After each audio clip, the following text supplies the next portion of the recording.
tudd nga ne. Abdou fan nga toppee xale bu jigéen bi. seen école. depuis ñaataat yaa ngi ko topp. yàgg na. lu tax nga topp ko. moom kay ni mu waxoon rek.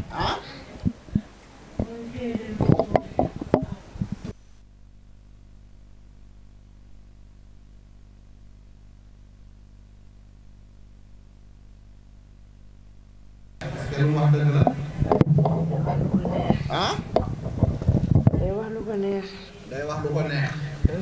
léegi kii expliquer ci français ak anglais génne nañ ci moom ñaari jinne génne nañ ci moom nan papam Issa Ndiaye Corona Moulé moom la njëkk a génne ci xale bu jigéen bi après ñu génne Ismaïla Tabaski Moulé léegi nag des na Abdou muy 3 jinne yi ñu war a génne ci kii parce que parfois bu ñu gisee nit ci vidéo bi ñu gisaat ko mu jaaxal leen fekk ne kooku moo bëri ay dafa bëri ay jinne waaw dafa bëri ay jinne moo tax léegi loolu tamit explique Issa Corona Moulé moom la njëkk a génne ci moom.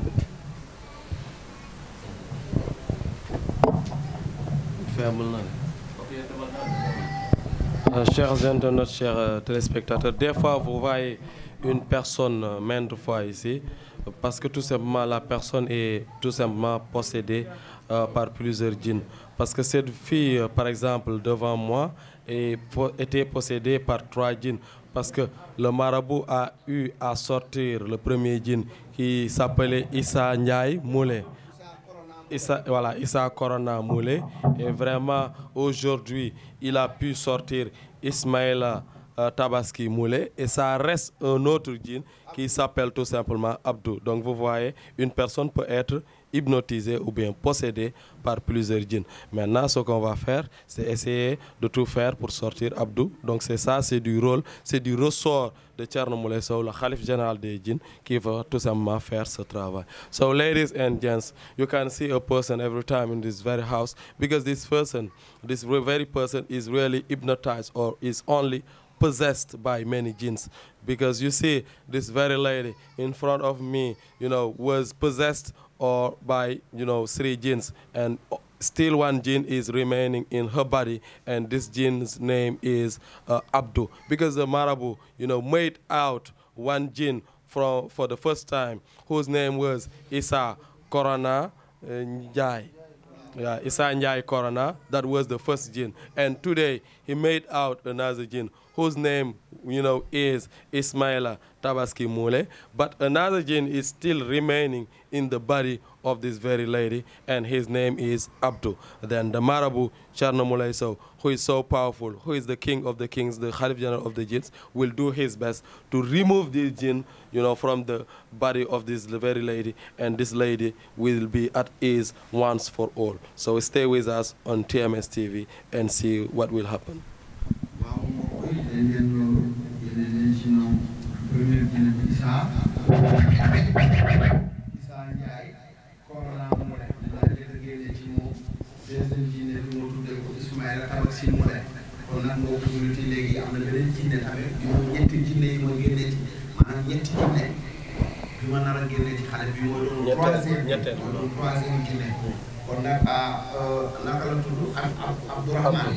Abdou lan nga yàqal xale bu jigéen bi.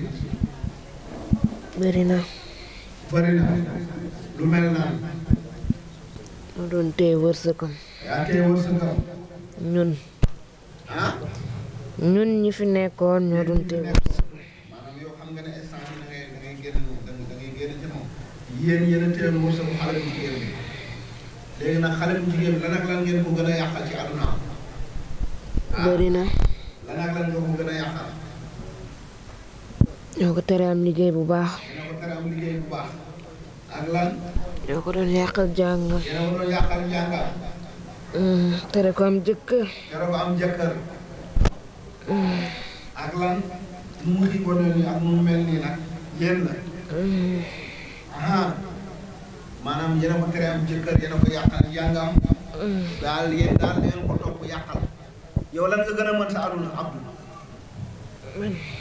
loo gën a mën. faj nit. faj nit. kon yow jinne buy faj nga nee na moom Abdou jinne buy faj la kon yow faj nga gën a mën faj ak lan. ban feebar lay faj d'abord. nga mën a faj. feebar yëpp. ah. feebar yëpp. yan ak yan feebar nga mën a faj maanaam feebar yi bëri na fi am na ay feebar yu bëri yan feebar nga gën a mën a faj. ay diabète hypertension. diabète hypertension. cardiaque. yëpp mën naa ko faj. ah. loolu yëpp mën naa ko faj. léegi xam nga jinne yi am na ñuy faj am na ñu yor xam-xam am na jinne yi nga xamante ne yoruñu xam-xam am na jinne yor alal am na jinne yi nga xamante ay milliardaire lañu am na jinne yi nga xamante ay walaakaana lañu amuñu dara amuñu ñu lekk am na jinne yi nga xamante ay miskina lañu maanaam ñoom dañ leen di sarax kese am na jinne yi nga xamante kenn du leen sarax ay prince lañu ay princesse ay buur lañu maanaam yàlla dafa sàkk te yemalewul comme doomu aadama yi ñii am ñii ñàkk ñii amuñu dara ñii am jinne yi tamit am na ñu mel ni ñoom yàlla maanaam ni nit ñi mel noonu la jinne yi tamit mel am na ñi nga xamante ne ay waliwu lañu ay xaafisul Quraan lañu ci jinne yi tamit moom nee na faj la gën a mën te léegi gis nga lu mu fi wax faj lu muy faj noonu macha allah mun nga ko résumer ci français ak ci anglais rapidement parce que doomu aadama yi ñu si déglu bu baax a baax ci français bi ak ci anglais bi. Alors le djinn qui reste dans le corps de la fille vient de révéler qu'il peut soigner beaucoup de maladies parce qu'il s'appelle exactement Abdou et il peut soigner beaucoup de maladies comme l'hypertension, AVC, ainsi de suite, diabète, donc ces genres de choses. Donc c'est un djinn qui soigne parce que le marabout l'a même expliqué, on a plusieurs djinns dans le monde et chaque djinn a sa particularité, chaque djinn peut faire des choses. Il y a des djinns qui peuvent vraiment soigner des maladies, il y a des djinns qui sont des milliardaires. Je voudrais bien même que le marabout me mette en relation vraiment avec ces genres de djinns qui sont des milliardaires pour qu'ils puissent vraiment me donner beaucoup d'argent. Vraiment, c'est une parenthèse. Donc, il y a des djinns qui sont des miskines, qui n'ont pas d'argent du tout. Donc, vous voyez comment les djinns sont particuliers parce que les djinns peuvent faire beaucoup de choses dans le monde. Des djinns sont pauvres, des djinns sont riches, des djinns sont des médecins, des docteurs, des djinns peuvent faire beaucoup de choses. So, ladies and gents, dear followers, dear fans of TMS TV, you see then the jinn remaining in the body of this very lady whose name is Abdou was saying that he can do, every kind of thing. He can heal, many diseases like, hypertension, like, how to say it again, AVC, like even, when you have a lot of sugars in your blood, what we say in French, diabetes. You see then how jinns can do, to persons. Because some jinns, the Marabout explained it, one moment, because some jinns are very poor, some jinns are doctors, can heal persons, and even some jinns, are, very rich, very powerful. That's why I was even saying that the Marabout would be really able to make me in relation with one powerful, jinn, so that he could give me a lot of money. You see then, dear followers, dear fans, how jinns can transform our lives. Some jinns are good, some jinns are bad, but they can do whatever they like. They have this power, they have this strength. But the Marabout Thierno Moule Sow is being on the top of them, is being their Khalif General, because he is the Khalif General of the jinns, the king of the kings. So he is, ready to convert this very jinn, whose name is Abdou, and, make him stay in his very house. So stay with us on TMS TV. We're going to do something really incredible.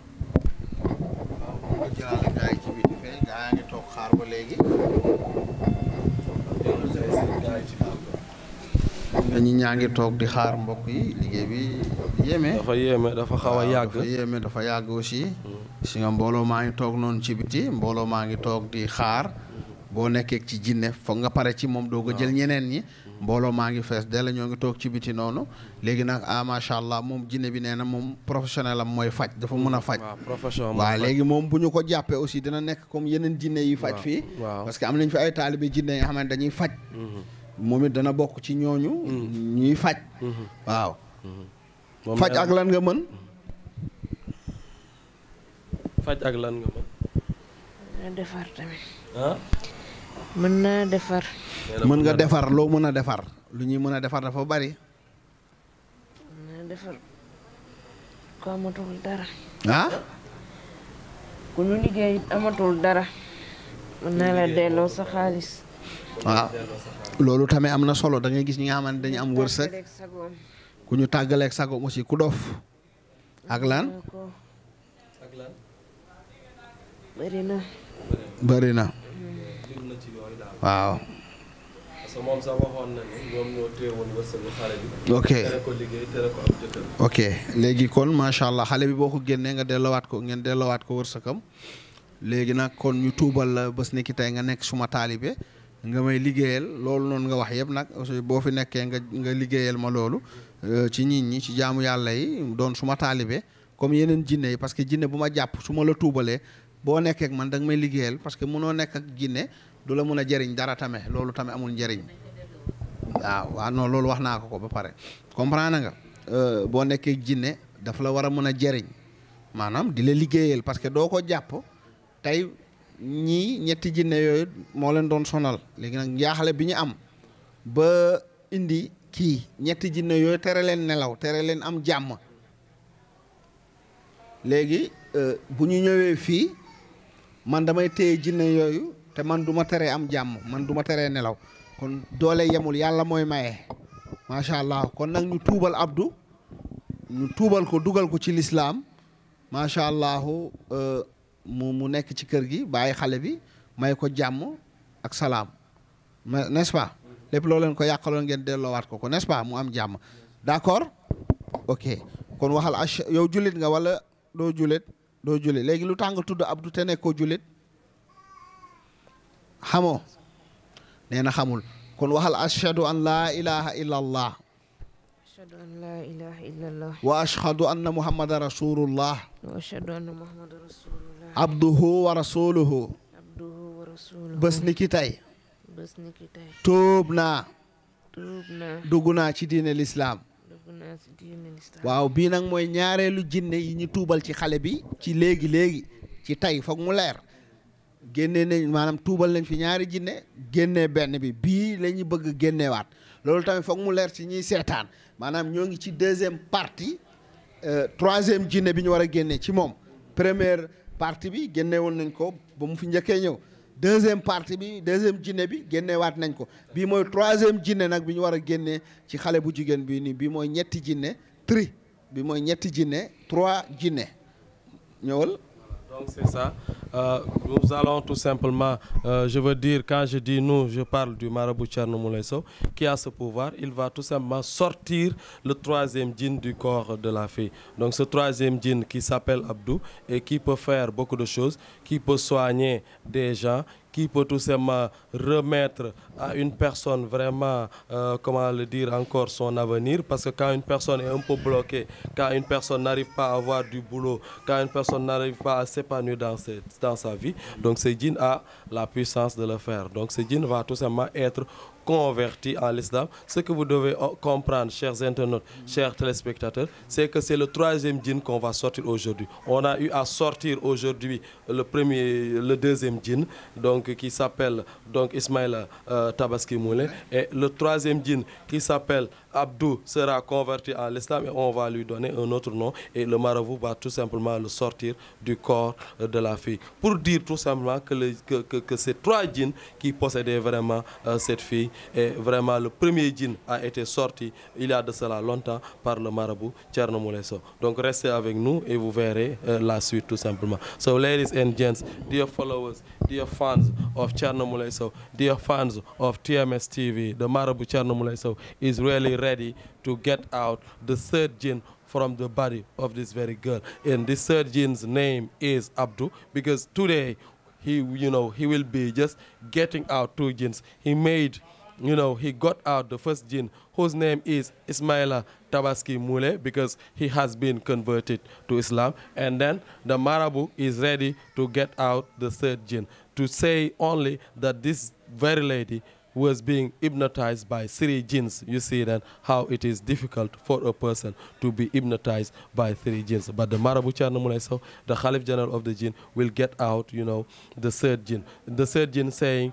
he explained that even that jinn, that he could be healing person, that he could be, making, really nice life to a person. Because when a person is blocked in his or her life not being able to have a lot of money, this very jinn can remove that and can make this person be very happy. Then stay with us on TMS TV and see then how the Marabu will get out the third jinn, whose name is, from the time being for now on, whose name is Abdu, but he will be converted to Islam and the Marabu will give him another name. So let's see what will happen. Ok, mashallah, mbokku juliti mbokku taalibe yi gis ngeen defe naa ne lii leer na léegi jinne bi laa bëgg a laaj ñoom ñett naka la ñu nekkee woon ci xale bi ak naka la ñu xejee woon ci xale bi parce que parfois da ngay dégg ñu naan ñaari jinne ñetti jinne nan lay xejee ci nit léegi nag loolu laa bëgg a laaj pour mu wax parce que c'est important aussi li may laaj yëpp man xam naa ko mais pour askan bi seetaan moo tax may laaj léegi laaj ko yéen ñett nan ngeen xeje woon ci xale bi parce que dañuy naan benn nit naka la ay jinne yi di bëri di xejee ci xale bi man xam naa lépp waaye damay laaj pour askan bi laaj ko loolu da ngay jël micro bi nga dékk ko nga wax ba pare nga jox ko. ma ne yéen ñett nan ngeen xaje woon ba dugg ci xale bi. nañ day jël parti da ngay wax ci kaw. ku nekk day jël parteem rek. ku nekk day jël parteem. léegi ci biir parti boobu yéen doo leen fiirante parce que ñun bu dee ñun góor wax dëgg yàlla mënoo am sa jabar ba pare nga gis beneen góor léegi yéen lu tax yéen ñëpp ak ngeen nekk ay góor ba pare topp xale bu jigéen bi. ñaar bëgguñu ko de kee moo ko bëggoon. ah yéen bëggoo leen ko. léegi yéen bëggoo leen ko kee bëggoon ko lu tax kee mënul jote ak yéen pour ngeen bàyyi ki mu bëgg. xam na ni bëgguñu ko. ah. parce que xamoon na ni bëgguñu ko. mais kee est-ce que du am ak yéen problème du xeex ak yéen wala du jot ak yéen. ah yéen bëggoo leen ko.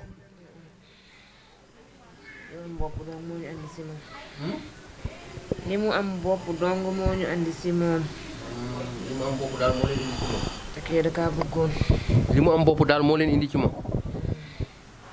moo tax daal nangu leen koo bàyyi quoi. daf ñuy yokk pouvoir. nekkee si moom daf ñuy yokk pouvoir. bu nekkee ci moom daf leen di yokk pouvoir.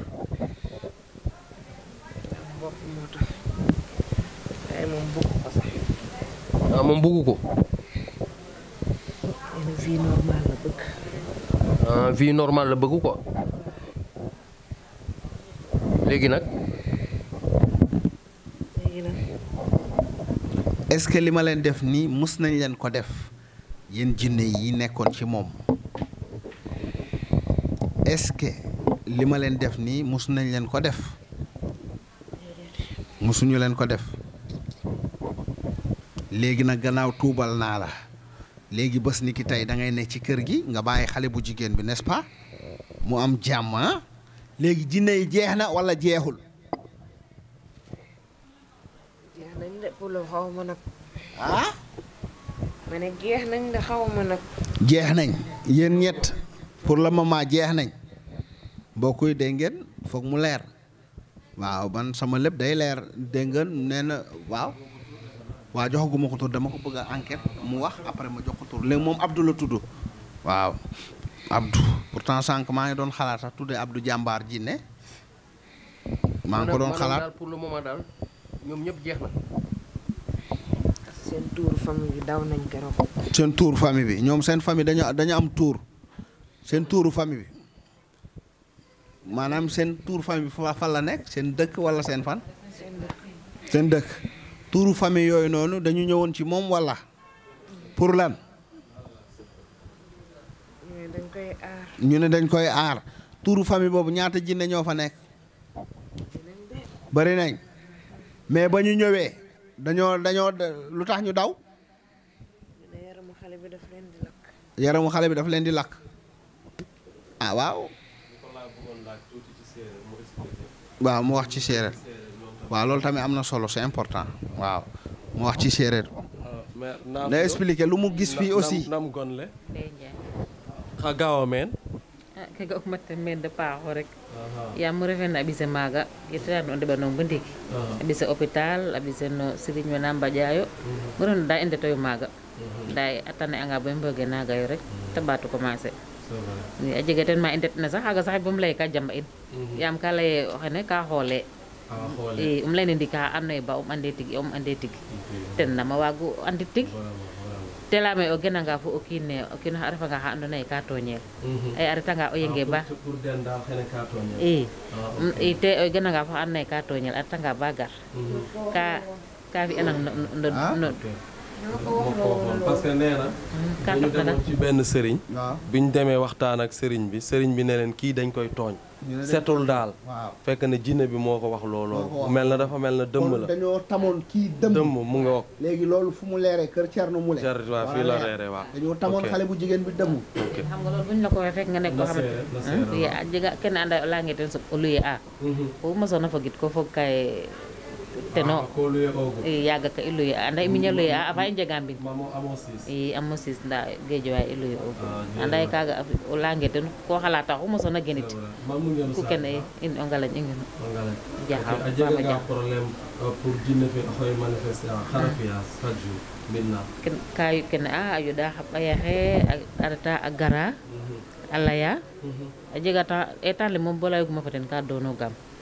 i a jega temps te ret ba i etan le eet na suto a jega temps te leyame wo ko may fa ley andim o korexe wo na fi'u sax e korexe wo andim xa ga'una wo sax ba bugong maya fa ley trop um leyne iyo jaɓaam bo mboɓ ne sax njaltaxamo tene o jini ke sax ande ko may fa ley leyne yo ga'ano ɓatan ley xaye yaam mi ba kene una kam leynoran yaam ni kam foga ye ba tiima ka suxa mba lakas ken taxu saɗogim ta tiima yo xa waago leyna Thierno Mouleye Sow xe andoona ye ata meen Mbiyof xa waago leyna Thierno Mouleye Sow xe andoona ye ata meen Mbiyof to te fi ke ta fi'na ndiiki parce que o suta jine leŋ te yoq jine leŋ xa waago leyna ten ngeɗanan wax deg yaam oxu rimna o ɓeef te jira o sutwa fo ten ndeta fo ten mu refeerna to mosiro ga ten ka ando naye kene a dala kamof lele o reto mbiñ da leyong ka ando naye au lieu ta kene ong sax ka ɓatang ka jirang sax wo fo xooxof i rooga fa kotong fa ando naye wax deg a waaga no faj bata kene ke refna no ten a sutoox i ngeɗanan rek ngeɗanan soom rek kay rooga xaƴin meen xaƴin mbamir in xaƴin meen bata a ñoow ke te bugna sax um leyka i santé an daal wax dëgg fee la mu expliqué ne bu njëkk bi bu doon wax ak ndaw si bu ko jinne bi daaneel daf ko doon tontu dinaan ko yow da nga bëri wax xaw ma sax yow lan la sa jëkkër sa borom kër gis ci yow ba bëgg la parce que bëri nga wax trop ba nga xam ne xale yi sax dañ ko doon ree di ko tooñ ci loolu ne ko yow jinne bi sax xam na ne ndaw si sax xam na ne da nga bëri wax mooy jinne bi daal léegi mu wax ne aussi mu ngi lay ñaanal parce que dem na fu ne mais vraiment bi mu ñëwee fii vraiment xelam xaw na dal parce que gis na li ngay liggéey donc mu kontaan ci di la ñaanal vraiment yàlla guddal say fan dëgëral sa taxawaay donc kii la ci liggéey bi ngay def wax na ne sax bi mu demee ci benn sëriñ daal di nañ ko wax ne yow sa ndaw si sa doom bi setul dañ koy tooñ te nga xam ne moom dafa luye woon donc mu xaw a tiit ndax booy luye ñu daal di nga dem ci sëriñ ñu ne sa doom dañ koy tooñ parce que moom bu ñu tooñ doomam mel na ne moom dañ koy tooñ moom tamit donc loolu taxoon na mu xaw a jaaxle mais bi mu ñëwee fii donc ba mu demee ba comprendre ne mbiru jinne la donc mu gis sa liggéey mu indi ko fii te li mu gisagum donc dal na xelam mu lay ñaanal oy sutan oy sutwayo kami sa dala a paax a paax ga mi bo garma mene o leŋ mo jeram sa daro yeng nda bo garma mene bo xaada sax ne mo jega dara kam diida mi kam leye sax kene xa waralun to mi 20 heures a soɓangam tafil bom xaada o taxi le moof ka ne mo waaga moof to mene ne mo inora men sax xaada bo diid kene sax mi foxe sax ka jaaxɗandaam ken taxo anda ye koy roog fokatu in xaƴa wax deg fe la mi a doya xam daal nga am ten ka doya xam waaw sunu mbokk la séeréer siin la mu wax lu am solo ci mujjanteel waxam nee na moom d'habitude bu ko 20 heures maanaam 8 heures ci ngoon fekkee ci mbedd mi day tiit donc xam nga loolu wax ko woon mais mu ngi koy expliquer mais nee na moom bu fi jógee saa su ne buy ñibbi du tiit du ragal nee na xamul loolu lu ko waral mu yaakaar ne donc yàlla moo leen boole parce que saa yu fi jógee xelam day dal donc du tiit du ragal parce que ñëwoon na fi ba nga génne woon benn jinne mais même bu fiy ñibbi bu guddi jotee du tiit du ragal donc mu nekk lu am solo loo xam ne moom expliqué na ko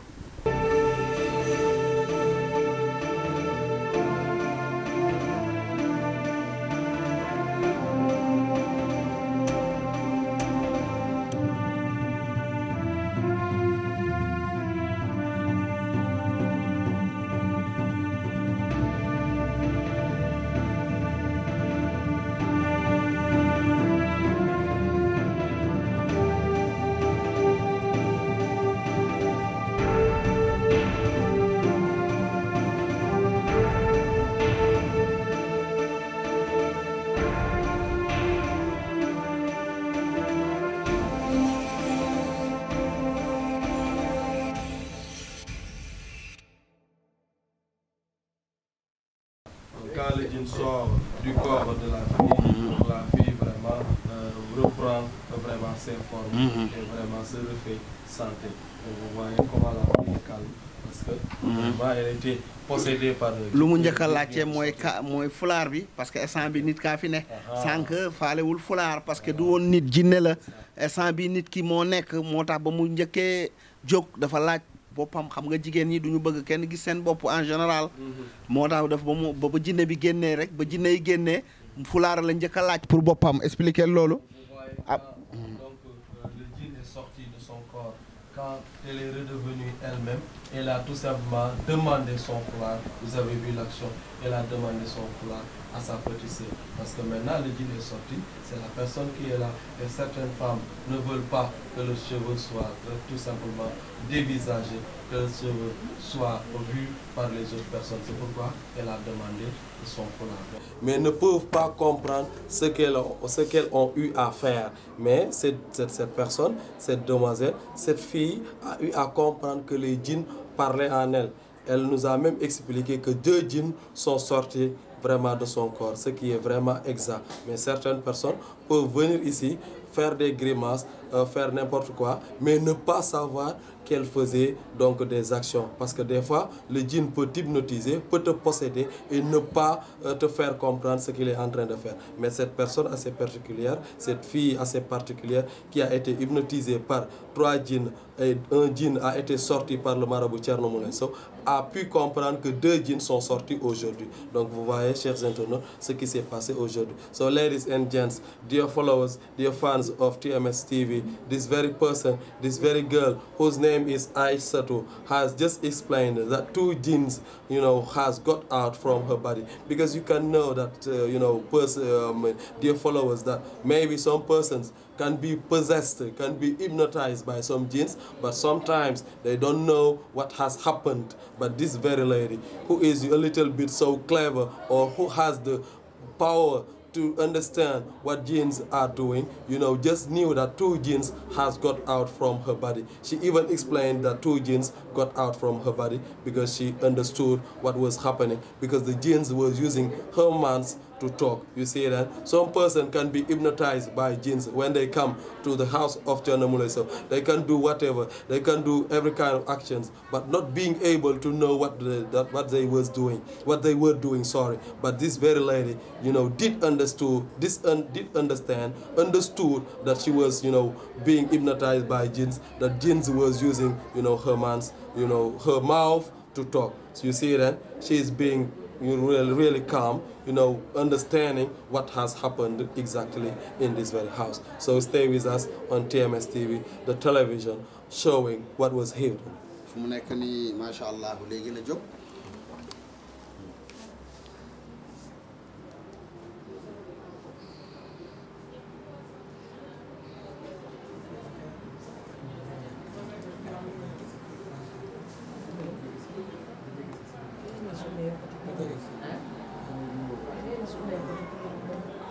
dégg na séeréer la.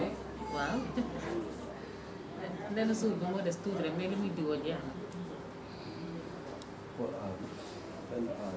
instant bi kay waxu suuf jinne yi génn bi kay loolu lañ wax. naa fi yoo te waxe nam gonle Aissatou ne ok Aissatou ko gar umen o bisel o gar umen fa yaof fa ndebof alors ko jeg u jin na kene ke wo xa santiro me ye garona men xa santiro comme xe layoguna wo est ce que sentir a kaga ko yega den nam waag to yeg den kaga jomana xam nam waago fi bo yeg den a doya waar a wo fa xooxof andiro mais daal wo ko yega den daal aha xa santiro ndiki wo xeena jama paax ka domoogu me domate o xey doma neke xana doma fudof mbit ko jega problème pour respirer d'accord c'est vrai mais yela fa daal